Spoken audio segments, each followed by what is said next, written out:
परमात्मा ने 600 वर्ष पहले ये बात कही थी कि सच कहूं तो जग नहीं माने, और झूठ मैं कह नहीं सकता क्योंकि वो सच साहिब है।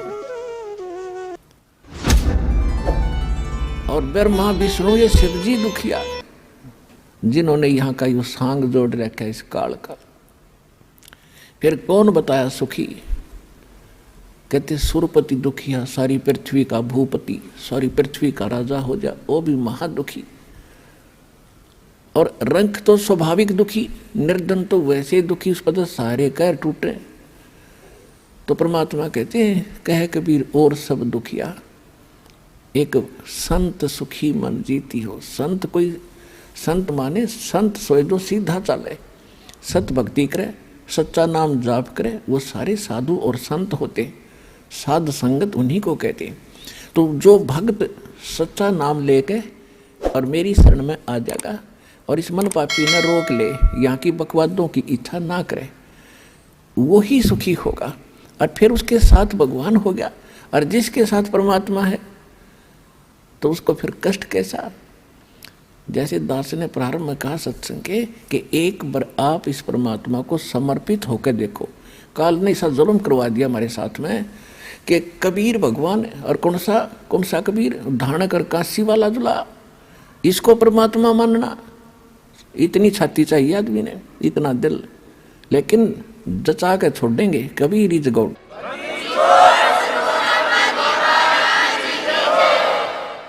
तो कबीर परमात्मा को भगवान सिद्ध करना और उसको हृदय में जचाना, इसने जुल्म कर दिया हमारे साथ।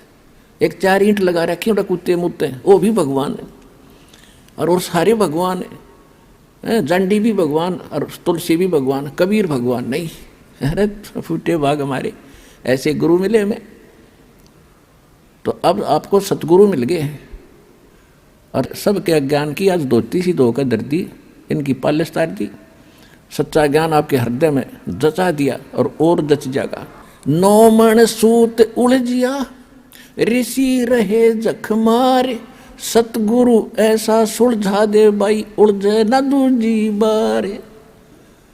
परमात्मा खेल तो सारा आप ही कर रहे हैं। स्वयं ही वो सतगुरु हैं, स्वयं ही वो परमात्मा है। आज से 600 वर्ष पहले वो परमात्मा इस सारे ज्ञान को सुलझा कर धर गए थे, लेकिन हम अज्ञानी गुरुओं के फंसे रहे परमात्मा के सुलझे सालझे सूत को ना छेड़ा। हम वो टूटे फूटे अड़ंगे इकट्ठे करते रहे और उसी को सोचते रहे इसे हम अपना काम चलाएंगे। तो परमात्मा कहते 9 मन सूत उलझिया। 1 किलो सूत, 1 सेर सूत जो कच्चे धागे होते हैं, अगर वो उलझ जाना जुलाई का सारा दिन व्यतीत हो जाता था उसको सेट करने में।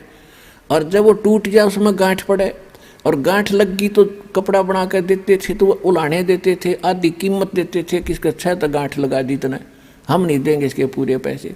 इसलिए दुल्हाओं के सामने वो सूत उलझ जाना सबसे बड़ी समस्या होती थी। उसको सुलझाए बिना वो अपना काम नहीं कर सकता, रोजी रोटी चले नहीं। और परमात्मा कह रहे ये तो 9 मन सूत उलझा कर धर दिया इन अध्यात्म मार्ग का। तो फिर उनसे पूछा कि परमात्मा फिर ये सुलझ जाएगा कैसे? तब कहा था सतगुरु ऐसा सुलझा देगा, उलझे न दूजी बार। अब इस कलयुग में अध्यात्म ज्ञान नहीं उलझ सकता। कोई भक्ति करियो चाहे मत करियो, वो उसका भाग्य और दुर्भाग्य साथ होगा। ऐसा बना दिया है।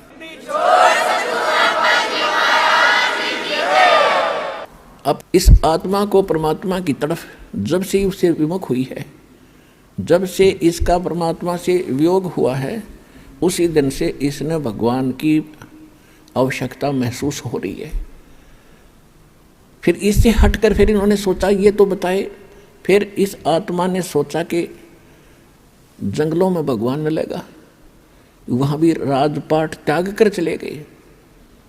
फिर पता लगा कि संत रूप में परमात्मा कभी भी कहीं भी प्रगट हो जाता है। और हम सुना करते थे, एक साधारण सी बात थी कि अभी भगवान पता ना किस रूप में आ जा, और किसी अतिथि का आए का घर पे अनादर नहीं करना चाहिए। किसी साधु संत के साथ हमने झगड़ा और वाद विवाद बदतमीजी नहीं करनी चाहिए। ना जाने परमात्मा किस रूप में आ जा। फिर वो निराकार कैसे था? हमारी बुद्धि पर पत्थर पड़ गए थे, इन्हें इतना ज्ञान ठोक दिया था। परमात्मा के बारे में कैक है भी हमें ज्ञान नहीं था। तो इस तरफ में ये आत्मा परमात्मा के पाने के लिए, उससे वो सुख प्राप्त करने के लिए जो भगवान दिया करता है, जो उसके गुणों में हम सुनते और सुनाते रहे, वो नहीं मिलने के कारण हमने सभी पूजाएं भी की, उससे सुख ना मिला, फिर अन्य पूजाएं की, उनसे भी सुख नहीं मिला, हम फिर गुरुओं के पास गए, वहाँ से भी सुख नहीं मिला, तो हम नास्तिक हो गए कि भगवान है ही नहीं।